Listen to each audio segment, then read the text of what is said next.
आज दिल्ली में एमसीडी के मेयर, डिप्टी मेयर और स्टैंडिंग कमेटी के सदस्यों का चुनाव होना था। पीठासीन अधिकारी ने पार्षदों की शपथ शुरू करने का ऐलान किया, लेकिन पहले नामित पार्षदों की शपथ पर ऐतराज करते हुए आम आदमी पार्टी ने संग्राम छेड़ दिया। पीठासीन अधिकारी के टेबल पर चढ़कर हंगामा शुरू हो गया, दस्तावेज फाड़ दिए गए। फिर बीजेपी और आम आदमी पार्टी के पार्षदों के बीच धक्का मुक्की। तस्वीरें भी आपके सामने हैं। खींचतान से लेकर मारपीट और गाली गलौज तक हुई। पार्षदों का शपथ ग्रहण नहीं हो सका।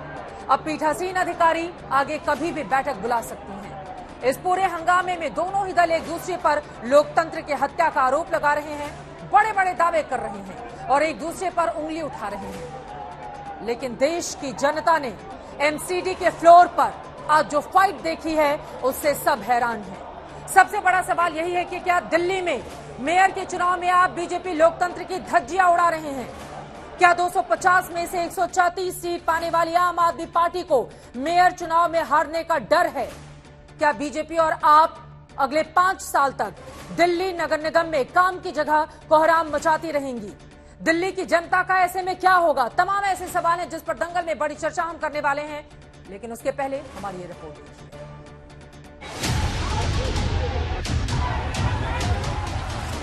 हाथापाई, धक्का मुक्की, खींचतान, तोड़फोड़,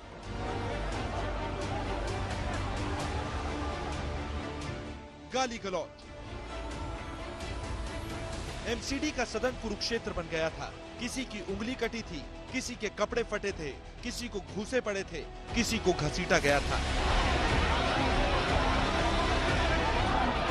250 पार्षदों में से 1-1.5 दर्जन को छोड़कर बाकी हंगामा कर रहे थे, नारेबाजी कर रहे थे, घेराव और प्रदर्शन कर रहे थे। दोनों ही दल एक दूसरे पर संविधान की धज्जियां उड़ाने के आरोप लगा रहे थे। भारतीय जनता पार्टी को चुनाव में जनता ने हरा दिया, बुरी तरीके से हार गए वो लोग, तो ये कर रहे हैं। आप देखिए, ये कर रहे हैं। हमारे एक पार्षद का 2 बार से चुना हुआ ये पार्षद है, इसका खून बहा रहे हैं। और जो पार्टी सदन में भी उसके नंबर अच्छे, उनके नंबर ज्यादा हैं, उसके बाद भी ये हालत, उसके बाद भी सदन की गरिमा को गिराना। ये सारे नेता भारतीय जनता पार्टी के कार्यकर्ता गुंडे हैं, लफंगे हैं, बदतमीज हैं, ये सबको पता है। ये उनके पार्टी की इंटरनल मीटिंग नहीं है कि कोई भी मुंह खोलेगा उसको मारना शुरू कर दोगे, तोड़ना शुरू कर दोगे। दरअसल चिंगारी पहले से सुलग रही थी, सदन में भड़क गई। घटना कुछ ऐसी रही। पीठासीन अधिकारी सत्या शर्मा ने इस बाबत शपथ भी ली और उसके बाद से उन्होंने जैसे ही घोषणा की कि अब जो है नॉमिनेटेड पार्षद है, जो कि एलजी के जरिए 10 नॉमिनेशन किया जाता है, वो अब शपथ लेंगे। उसके बाद से ही आम आदमी पार्टी के नेता मुकेश गोयल, जो कि सबसे सीनियर नेता हैं, और उन्होंने साफ तौर पर कहा कि अरे 15 साल तक आप शासन में रहे, अब तो इसको बदलो और ऐसा नहीं होना चाहिए। बस ये उतना सुनना था कि तमाम जो आम आदमी पार्टी के पार्षद हैं और वो जो है वेल में आ गए और वेल में आते ही उन्होंने घेराव किया पीठासीन अधिकारी का और साफ तौर पर कमिश्नर का भी घेराव किया है और जो है पर्चियां फेंकी हैं और धक्का मुक्की हुई है, स्कफल जैसी स्थिति हुई है।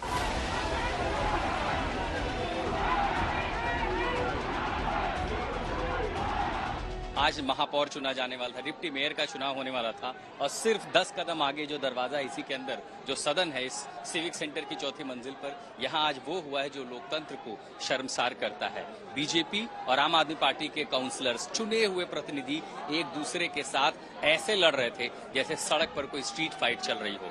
किसी कॉर्पोरेटर का हाथ कट गया है, किसी महिला का आरोप है कि उसके साथ वहां पर उसको जो है धक्का मुक्की की गई है। हंगामा आम आदमी पार्टी ने शुरू किया, बीजेपी ने बढ़ा दिया। दरअसल आम आदमी पार्टी पहले से बौखलाई थी, क्योंकि पहले तो एमसीडी के कमिश्नर ने बिना केजरीवाल सरकार से पूछे 10 सदस्यों के नाम उपराज्यपाल को भेज दिए, जिसे मंजूरी भी दे दी गई। केजरीवाल ने एलजी से कहा कि यह गैर संवैधानिक है। फिर एलजी ने आम आदमी पार्टी की ओर से सुझाए गए नाम को दरकिनार करके सत्या शर्मा को पीठासीन अधिकारी बना दिया। आम आदमी पार्टी ने इसे मनमानी बताया। फिर सत्या शर्मा ने कार्रवाई शुरू होते ही पहले नामित सदस्यों की शपथ कराने की घोषणा कर दी, तो आम आदमी पार्टी ने हमला बोल दिया। एमसीडी के सिविक सेंटर में ये संग्राम मेयर चुनाव को लेकर मचा है। अभी 5 साल की एमसीडी सरकार कैसे चलेगी, इसकी झलक मिल चुकी है, क्योंकि ये संग्राम तब छिड़ा है जब एमसीडी के मेयर, डिप्टी मेयर और स्टैंडिंग कमेटी के सदस्यों का चुनाव होना था। मेयर पद के लिए 250 पार्षदों के अलावा 7 लोकसभा सांसद, 3 राज्यसभा सांसद और 13 विधायकों को भी वोट डालना था। मेयर पद के लिए 133 वोट चाहिए थे।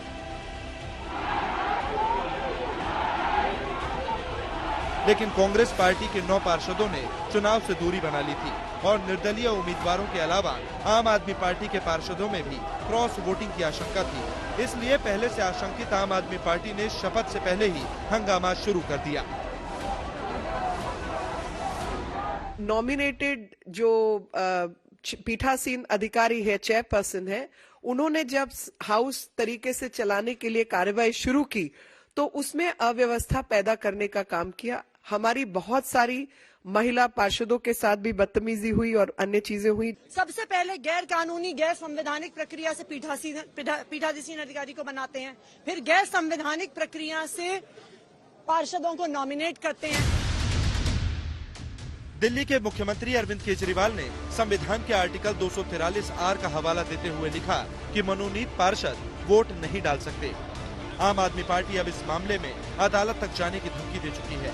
वैसे मेयर, डिप्टी मेयर पद पर मचे संग्राम के बीच एक तथ्य ये भी है कि अभी एमसीडी में मेयर और डिप्टी मेयर का चुनाव 3 महीने के लिए होना है, क्योंकि डीएमसी एक्ट की धारा 267 के मुताबिक एमसीडी का सत्र 1 अप्रैल से 31 मार्च तक चलता है। यानी 31 मार्च को नए साल के लिए फिर से मेयर का चुनाव कराना होगा। फिलहाल एमसीडी का सदन स्थगित है। पीठासीन अधिकारी सत्या शर्मा आगे सत्र बुला सकती हैं। सुशांत मेहरा, रामकिंकर सिंह के साथ आशुतोष मिश्रा, दिल्ली आज तक।